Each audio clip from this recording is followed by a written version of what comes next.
What happens when a Hollywood heavyweight, known for keeping his head down and his work loud, walks straight into a daytime television lion's den and decides he's done staying silent? Before we even take a breath, before the studio lights warm up and the audience settles into polite applause, hit that subscribe button for stage view, smash like, and drop a comment right now. Because what you're about to hear isn't just another celebrity moment, it's a collision. The kind that leaves silence ringing louder than applause. The cameras glide across the studio, smooth and confident, as if nothing unusual is about to happen. The familiar set feels almost too cheerful. Pastel colors, polished desks, coffee mugs lined up like props in a play everyone thinks they already know. The audience claps on cue, smiling, relaxed. This is safe television. Predictable. Controlled. Or at least, that's what everyone believes. Mark Wahlberg sits just off-center, shoulders squared, hands folded tighter than necessary. He's wearing a tailored jacket, dark, understated. No flashy grin. No movie star wave. His jaw tightens as the applause swells, and for a split second, his eyes scan the room. Not nervously, but cautiously. Like a man stepping onto a battlefield he didn't choose, but refuses to run from. Across the table, Joy Behar leans back in her chair, expression sharp, amused, already half smiling, as if she knows something no one else does. She's done this 1,000 times. She's sparred with politicians, actors, activists. She thrives on tension, on pushing buttons, on watching reactions ripple through the room like electricity. The host's voice floats through the air, warm and practiced. Friendly introductions. Credits. Upcoming projects. Mark nods politely, offering short answers, his Boston accent softened but still there, still unmistakable. The audience laughs when they're supposed to. Everything feels normal. Too normal. Joy tilts her head, tapping a finger lightly against her mug. "So, Mark," she begins, her tone casual, almost playful, "you've been pretty vocal lately about responsibility, values, all that. Faith. Discipline. Some people say that sounds a little preachy." A soft chuckle ripples through the audience. Mark smiles, but it doesn't reach his eyes. "Well," he says carefully, "I just try to live my life the right way. Everyone's got their own journey." Joy's smile sharpens. "Sure. But when you talk about it publicly, don't you think it can come off as judgmental?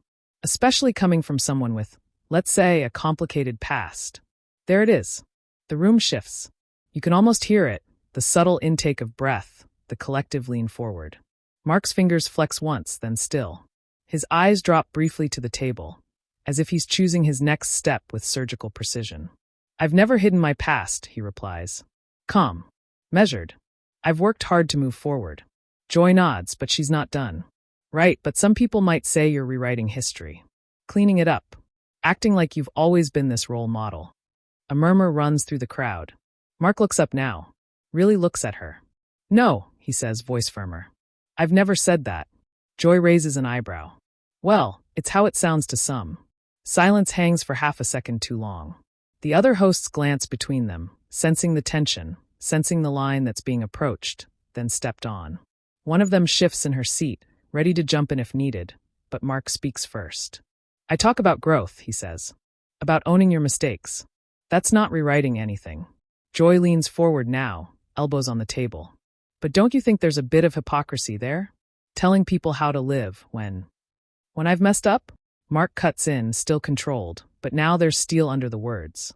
The audience reacts instantly. A few gasps. Someone claps, then stops, unsure if it's appropriate. Joy smiles thinly. "I was going to say, when you've had controversies of your own." Mark exhales slowly through his nose. His shoulders rise, then settle. When he speaks again, his voice is lower, steadier, but charged. "I've spent decades taking responsibility for my actions," he says. "I don't run from them. But I don't let them define every second of my life either." Joy tilts her head again, studying him. "But isn't that convenient? To move on, while others don't get that luxury. That's when it happens." Mark's jaw tightens, the muscle visibly jumping. He leans forward slightly, breaking the unspoken rule of daytime TV distance. The camera operator hesitates, then zooms in, instinctively sensing the moment slipping out of control. "Let me stop you right there," Mark says. The room freezes. "I don't owe anyone a lifetime of punishment," he continues, voice rising just enough to send a jolt through the audience. "I've apologized. I've made amends. I've changed my life. And I won't sit here and be lectured like that's not enough." Joy blinks, just once. It's subtle, but it's there. I'm not lecturing, she says quickly. I'm asking questions. No, Mark fires back, eyes locked on hers. You're poking. And you know it.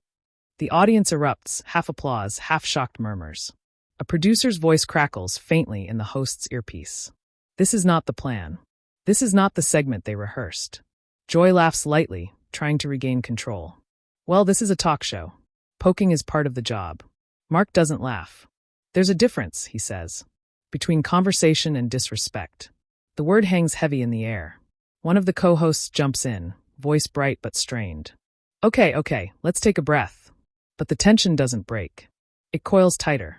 Joy crosses her arms. So now you're saying I'm disrespectful? Mark pauses. For a moment, it looks like he might back down. The audience waits, breath held. Then he speaks. I'm saying you're dismissing the work people do to become better, he says. And that says more about you than me. A collective gasp. Joy's smile is gone now. Excuse me? You heard me, Mark says. Calm. Dead serious. I show up, I put in the work, I take responsibility. If that bothers you, that's not my problem. The studio is no longer a studio. It's a pressure cooker. The audience claps louder now, some standing, others whispering furiously to each other. Phones are subtly raised despite the rules. Everyone knows they're witnessing something that will not stay confined to this room. Joy opens her mouth to respond. And the screen fades to a wide shot, the applause echoing, the tension unresolved, the moment suspended in midair. Because this isn't over. Not even close. The applause refuses to die down, but it's no longer celebratory. It's fractured, jagged, like thunder breaking apart mid-storm. The camera drifts back in, catching faces in the audience, some wide-eyed with excitement, others tight with discomfort. This isn't the kind of moment people politely forget by the next commercial break. This is the kind they replay in their heads before bed.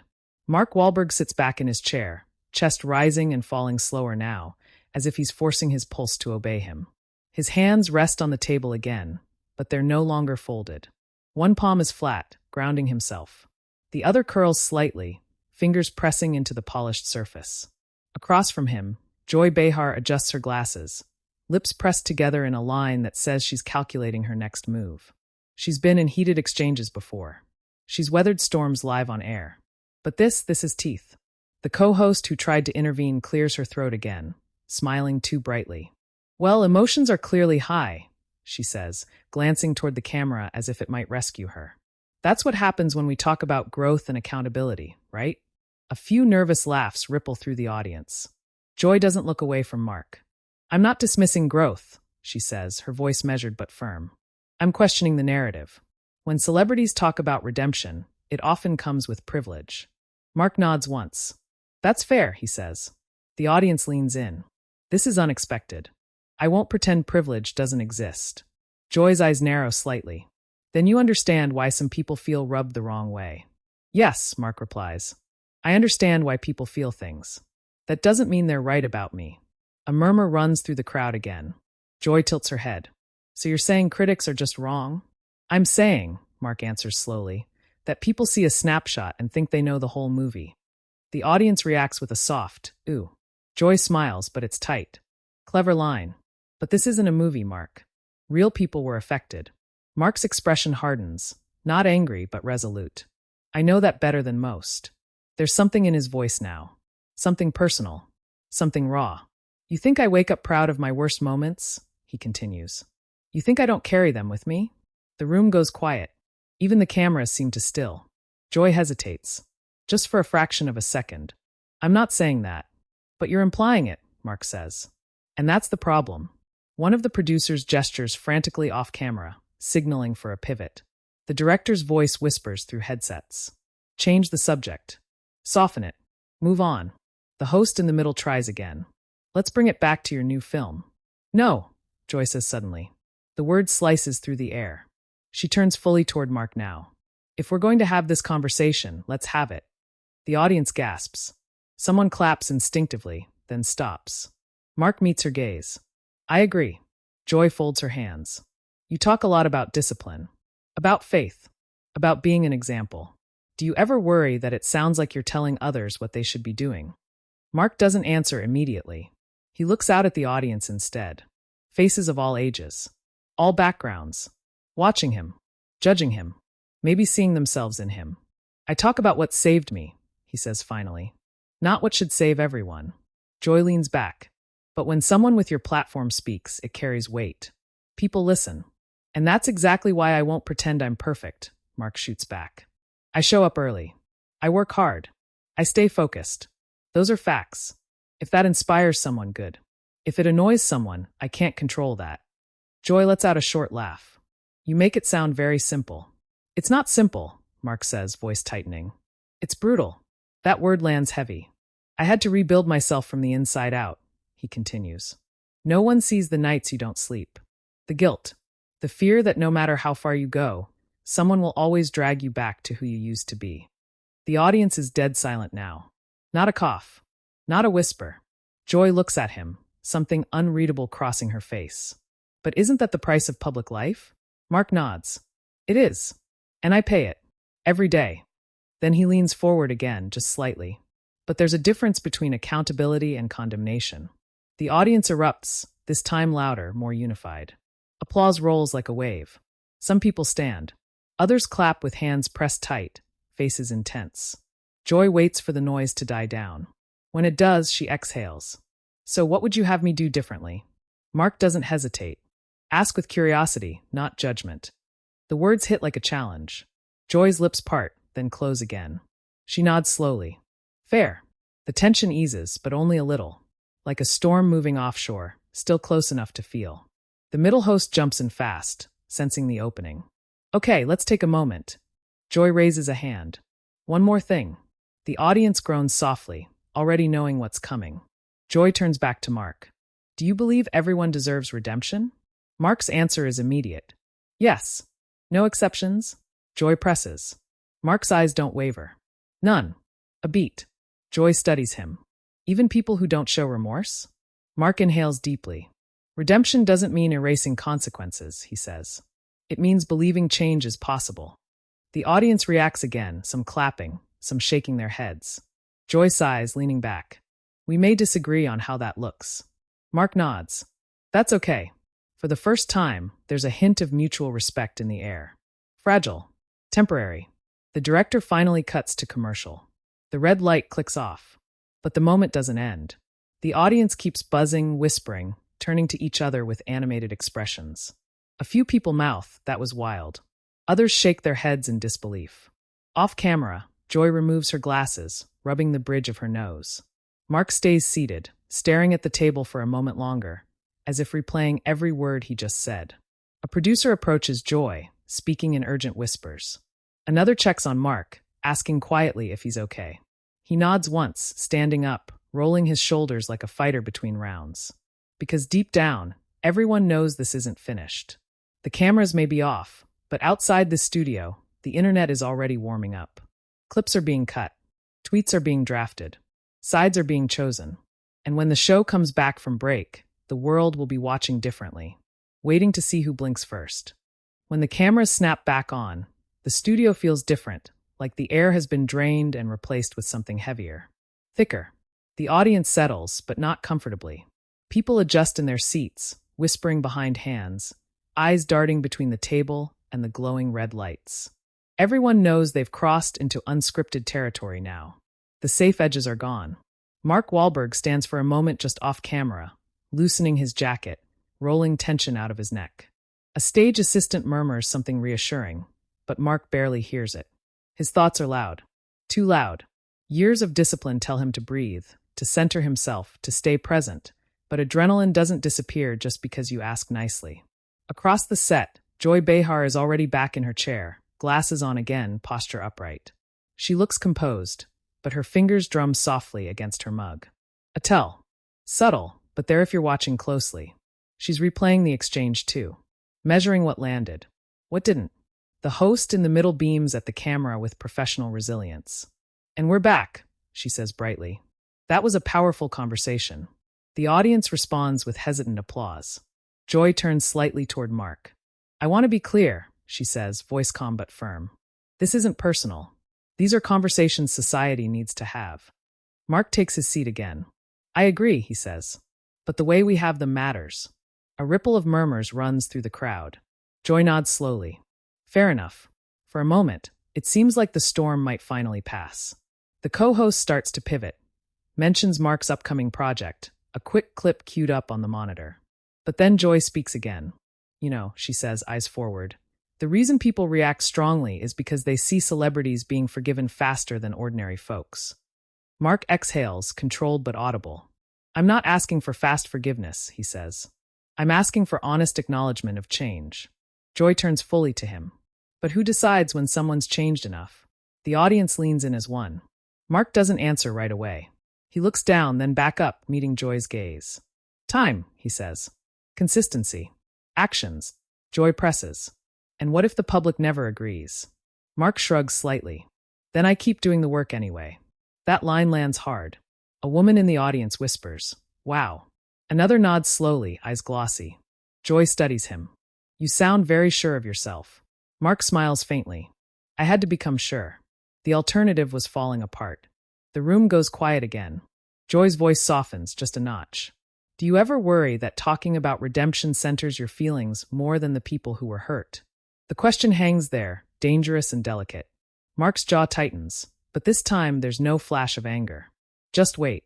I worry about that all the time, he says. That's why I don't tell anyone they have to forgive me. Ever. Joy's eyes flicker with surprise. I live my life the best way I know how, Mark continues. If someone still hates me for who I was, that's their right. I don't argue with that. The audience reacts softly. Less applause now, more thoughtful murmurs. Joy leans back, crossing her arms again. So then why get defensive? Mark meets her question head-on. Because there's a difference between criticism and character assassination. A sharp inhale from the audience. Joy's lips press together. That's a strong phrase. So is being told you're forever your worst mistake, Mark replies. Silence. For the first time since the segment began, Joy doesn't respond immediately. She looks out toward the audience instead. Faces watching her now. Waiting. The co-host senses the pause and tries to ease it. These are complex issues, she says gently. And emotions run high. Joy nods slowly. They do. Then she turns back to Mark. I'll give you this, she says. You're not dodging the conversation. Mark inclines his head. Neither are you. A fragile truce settles between them. The director signals they're nearing the end of the segment. 30 seconds. Wrap it up. Joy glances at the camera. We don't have to agree, she says. But I think it's important we keep asking hard questions. Mark looks straight ahead, addressing not just Joy but the room. And I think it's important we leave room for people to grow. The audience applauds, this time slower, heavier, more contemplative. Not thunder. Not fireworks. Something deeper. The host smiles, relieved. Thank you both for being honest, she says. We'll be right back. The red light clicks off again. But this time, the aftermath hits immediately. As soon as the cameras stop, the audience breaks into animated chatter. People turn to strangers beside them, debating in hushed but intense tones. Some nod emphatically. Others shake their heads. A few clap again, spontaneously. Joy exhales and removes her glasses once more. She looks tired now. Not defeated, but spent. Mark stands, offering a polite nod toward the table. No hard feelings, he says quietly. Joy looks up at him. For a moment, she studies his face. Not as a co-host, not as a provocateur, but as a person. None, she says. You held your ground. Mark gives a small, respectful smile. So did you. Backstage, the energy is electric. Producers whisper urgently. Assistants glance at their phones, eyes widening as notifications flood in. Someone mutters, "It's already trending." A junior staffer scrolls furiously. "Clips are everywhere," she says. People are picking sides. Mark hears it as he heads toward the exit. Trending. Sides. He closes his eyes briefly, steadying himself. This is the part he can't control. Joy remains behind, speaking with a producer. Her expression is serious. "We didn't plan for it to go that far," the producer says. Joy nods. But it needed to be said. Out in the hallway, Mark pauses, leaning briefly against the wall. He exhales long and slow. The confrontation is over, but the echo is just beginning. On social media, short clips explode across feeds. Headlines start forming in real time. Some praise Mark for standing his ground. Others accuse him of deflecting accountability. Joy is labeled everything from fearless truth teller to unfair instigator. There is no middle ground online. And as Mark steps out into the daylight, flashing cameras already waiting, one thing is clear. This wasn't just an interview. It was a line drawn in public. And the fallout is only hours away. By the time the sun dips behind the buildings outside the studio, the moment has already taken on a life of its own.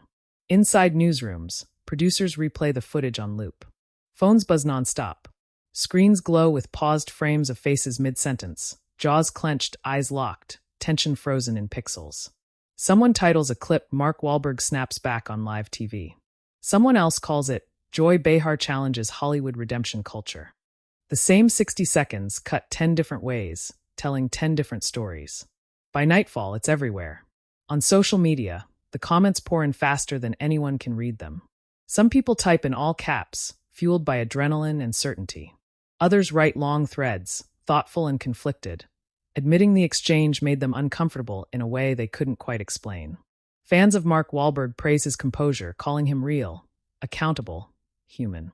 Critics argue just as fiercely, saying accountability shouldn't come with applause. And then there are those defending Joy Behar, insisting she asked the questions no one else was willing to ask. That discomfort is the price of honesty. They replay her words, slow them down, underline them. Who decides when someone's changed enough? That question lingers like smoke.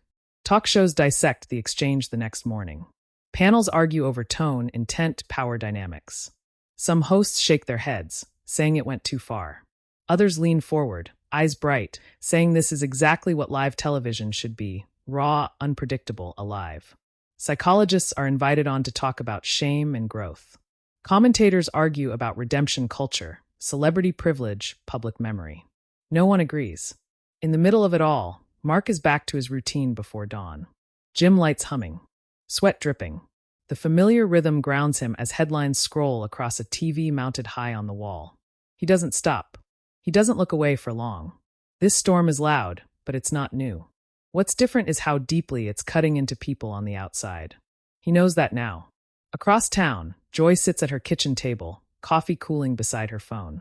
Notifications stack up, support, criticism, praise, insults. She reads some, skips others. She's not shaken, but she's reflective. The exchange replays in her mind, not as a battle, but as a moment where two worldviews collided without a safety net. She doesn't regret it, but she knows it struck a nerve. The audience from the studio becomes part of the story too. One woman posts a video saying she went in expecting a light segment and walked out questioning her own beliefs about forgiveness. A man tweets that he clapped without realizing why, only to think about it hours later. Strangers argue in comment sections, then keep arguing, then admit, sometimes begrudgingly, that maybe the conversation is bigger than either of them. And that's the part no one can control, because the real aftermath isn't the trending hashtag or the viral clip. It's the way people sit quietly later, alone with their thoughts, replaying the words, wondering where they stand, wondering who gets to move on and who doesn't, wondering if change should be measured by time, by actions, or by something harder to define. The studio lights have long gone dark. The mugs are washed. The chairs are empty. But the moment lives on, edited, shared, debated, argued over in living rooms and comment sections across the world. And now it lands with you. So here's the question. Whose side were you on when the tension peaked? Did you feel Mark was finally heard? Or Joy was right to press harder? Or did the truth sit somewhere uncomfortably in between? Drop your thoughts in the comments. I want to hear them.